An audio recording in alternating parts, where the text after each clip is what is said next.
കാലിൽ വരുന്ന ആണി, കോൺസ് അല്ലെങ്കിൽ കെലോസിറ്റീസ് എന്ന് പറയപ്പെടുന്ന സാധനം.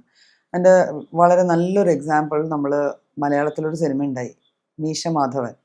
അതിൽ ഒരു കള്ളൻ കാലിൽ ആണി കൊണ്ട് നടക്കാൻ ബുദ്ധിമുട്ടുന്ന ഒരവസ്ഥ നമ്മളതിൽ കാണുന്നുണ്ട്. അപ്പോൾ ആ ഒരു അവസ്ഥ അത്രയും സിവിയർ ആയിട്ടല്ലെങ്കിലും ഒരു നമ്മുടെ ഇടയിലുള്ള ഒരു നല്ല വിഭാഗം ആൾക്കാരിൽ കാലിലാണി കാണുന്നുണ്ട്. കാലിലാണി എന്ന് വെച്ചാൽ പെയിൻഫുൾ ആയിട്ടുള്ള ഒരു തടിപ്പായിരിക്കും. അത് എവിടെയെങ്കിലും തട്ടുമ്പോൾ, ഏതെങ്കിലും ഹാർഡ് സർഫേസിൽ തട്ടുകയോ നടക്കുകയോ ചെയ്യുമ്പോൾ വല്ലാണ്ടൊരു വേദന, സഹിക്കാൻ ബുദ്ധിമുട്ട്, വളരെ ബുദ്ധിമുട്ടുള്ള ഒരു വേദനയായിരിക്കും അതിലുണ്ടാവുക. അപ്പോൾ പലതരം ധാരണകളാണ് ഈ കാലിൽ വരുന്ന ആണി അല്ലെങ്കിൽ കോൺസിനെ കുറിച്ചുള്ളത്. നമ്മൾ കുട്ടിക്കാലത്തൊക്കെ കേട്ടിട്ടുണ്ട്, മറ്റുള്ളവരുടെ ചെരുപ്പ് മാറി മാറി ഇടരുത്, ഈ ചെരുപ്പ് മാറി മാറി ഇട്ട് കഴിഞ്ഞാൽ ആണി വരും. അപ്പോൾ ആണി ഒരു പകർച്ചവ്യാധിയാണോ എന്നൊക്കെ ഒരു ധാരണ പലപ്പോഴും പലരിലും ഉണ്ടാവാറുണ്ട്. അപ്പോൾ ആ ഒരു ചോദ്യം അവിടെ നിൽക്കട്ടെ. ആണി ശരിക്കും ബേസിക്കലി ഒരു പകർച്ചവ്യാധിയാണോ അല്ലയോ എന്ന് ചോദിച്ചാൽ അല്ല.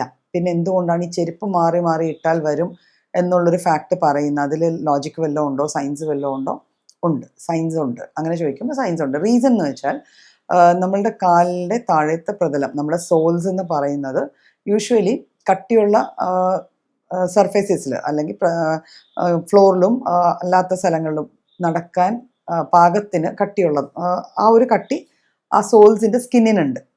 എന്നാൽ വളരെയേറെ ഇപ്പോൾ നമ്മളൊരു കല്ല്, കൂർത്തിരിക്കണ കല്ലിൻ്റെ പുറത്ത് ചവിട്ടുകയോ അങ്ങനെയൊക്കെ ചെയ്തു കഴിഞ്ഞാൽ ആ പോയിൻറ്റ്സിൽ നല്ലപോലെ പെയിൻ ഉണ്ടാവും.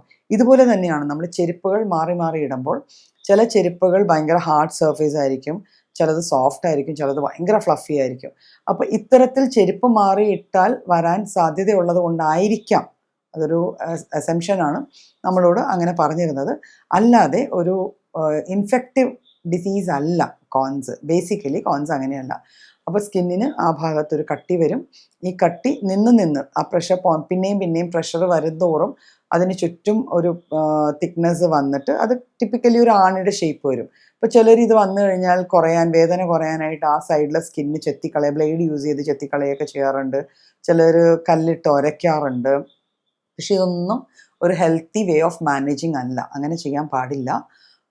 ആക്ച്വലി ഈ ആണികൾ വരുന്നത്, ഇപ്പോൾ ഒരെണ്ണം വന്നു, ചിലപ്പോൾ നമ്മളൊരു എക്സ്റ്റേണലായിട്ട് ഏതെങ്കിലും എണ്ണ ചൂടാക്കിയോ അല്ലെങ്കിൽ അങ്ങനത്തെ ഏതെങ്കിലും ഓയിൻമെൻറ്റ് അക്രോസ് ദ കൗണ്ടർ അല്ലെ ഫാർമസി പോയി മേടിച്ച് പുരട്ടിക്കഴിഞ്ഞാൽ അത് മാറിക്കോളും.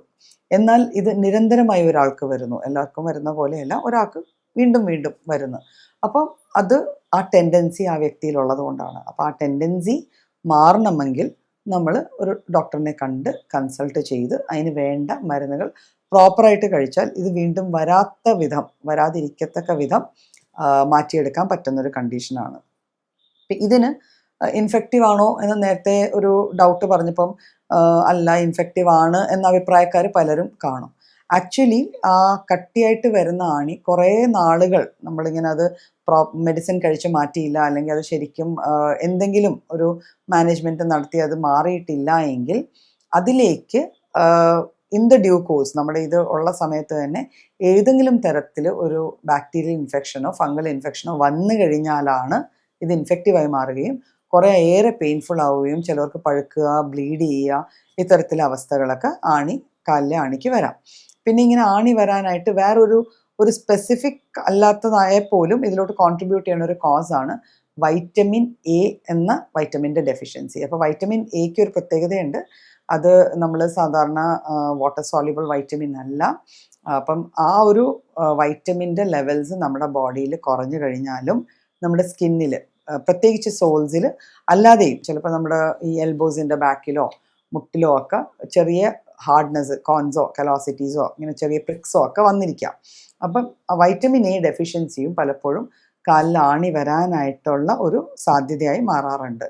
അപ്പം കാലിൽ ആണി വന്നു കഴിഞ്ഞാൽ എന്ത് ചെയ്യണം? അതാണല്ലോ നമുക്ക് മാനേജ്മെൻറ്റ് പാർട്ടാണല്ലോ ആദ്യം വരുന്നത്. അപ്പോൾ ആദ്യമേ നമുക്ക് ഇങ്ങനെ ഒരു ആണി പോലത്തെ ഒരു തിക്നെസ്സോ പെയിൻഫുൾ സ്വെല്ലിങ്ങോ കാണുവാണെങ്കിൽ നമ്മൾ ആദ്യം നോക്കേണ്ടത് നമ്മൾ യൂസ് ചെയ്യുന്ന പാദരക്ഷകൾ, ഷൂസ് ആയാലും ചെരുപ്പുകളായാലും, അല്ലെങ്കിൽ നമ്മൾ ചെരുപ്പില്ലാതെയാണ് വാക്ക് ചെയ്യുന്നതെങ്കിൽ നമ്മൾ ഏത് ടൈപ്പ് ഓഫ് ഫ്ലോറിലാണ്, ഇറഗുലർ ആയിട്ടുള്ള പോർഷൻസിലൂടെയാണ് നടക്കണോ അത് നമ്മൾ ആദ്യം നോക്കണം. അപ്പോൾ നമ്മളുടെ ഷൂസ് ഫിറ്റ് അല്ല, പ്രോപ്പർ അല്ല, നമുക്കവിടെ കോൺസ്റ്റൻ്റ് ആയിട്ട് ഇങ്ങനെ ഫ്രിക്ഷൻ വന്നിട്ട് ഒരു ഇറോഷൻ ഉണ്ടാവുന്നുണ്ട്, എപ്പോഴും ഇങ്ങനെ ഒരസിക്കൊണ്ടുണ്ടാവുന്ന ഒരു ഇറോഷനോ തിക്നെസ്സോ ഉണ്ടാവുന്നുണ്ടെങ്കിൽ അത് നമ്മൾ ആദ്യമേ മാറ്റാൻ നോക്കണം. പിന്നെ നമുക്ക് സിമ്പിളായിട്ട് ചെയ്യാം, തുടക്കത്തിലെ സ്റ്റേജിൽ സിമ്പിളായിട്ട് ചെയ്യാവുന്നത് ചെറു ചൂടുള്ള വെള്ളത്തിൽ കുറച്ച് നേരം മുക്കി വെച്ചിട്ട് ഒരു പ്യൂമിക് സ്റ്റോൺ പോലത്തെയോ ചെറിയ ബ്രഷോ വലിയ ഉപയോഗിച്ച് ആ ഭാഗത്ത് വരുന്ന സ്കിൻ്റെ ഡെബ്രി നന്നായിട്ട് ക്ലീൻ ചെയ്ത് മാറ്റുക. എന്നിട്ട് ഏതെങ്കിലും മോയ്സ്ചറൈസിങ് ക്രീം പോലത്തെ ഒരു ന്യൂട്രൽ ആയിട്ടുള്ള ക്രീമോ ഓയിലോ യൂസ് ചെയ്യുക. അങ്ങനെ ചെയ്തിട്ട് അത് മാറുന്നില്ല എങ്കിൽ ഉറപ്പായിട്ടും ഒരു ഡോക്ടറെ കണ്ട് പ്രോപ്പറായിട്ട് കൺസൾട്ട് ചെയ്ത് അതിനുള്ള മെഡിസിൻ കഴിച്ച് അത് മാറ്റേണ്ടതാണ്.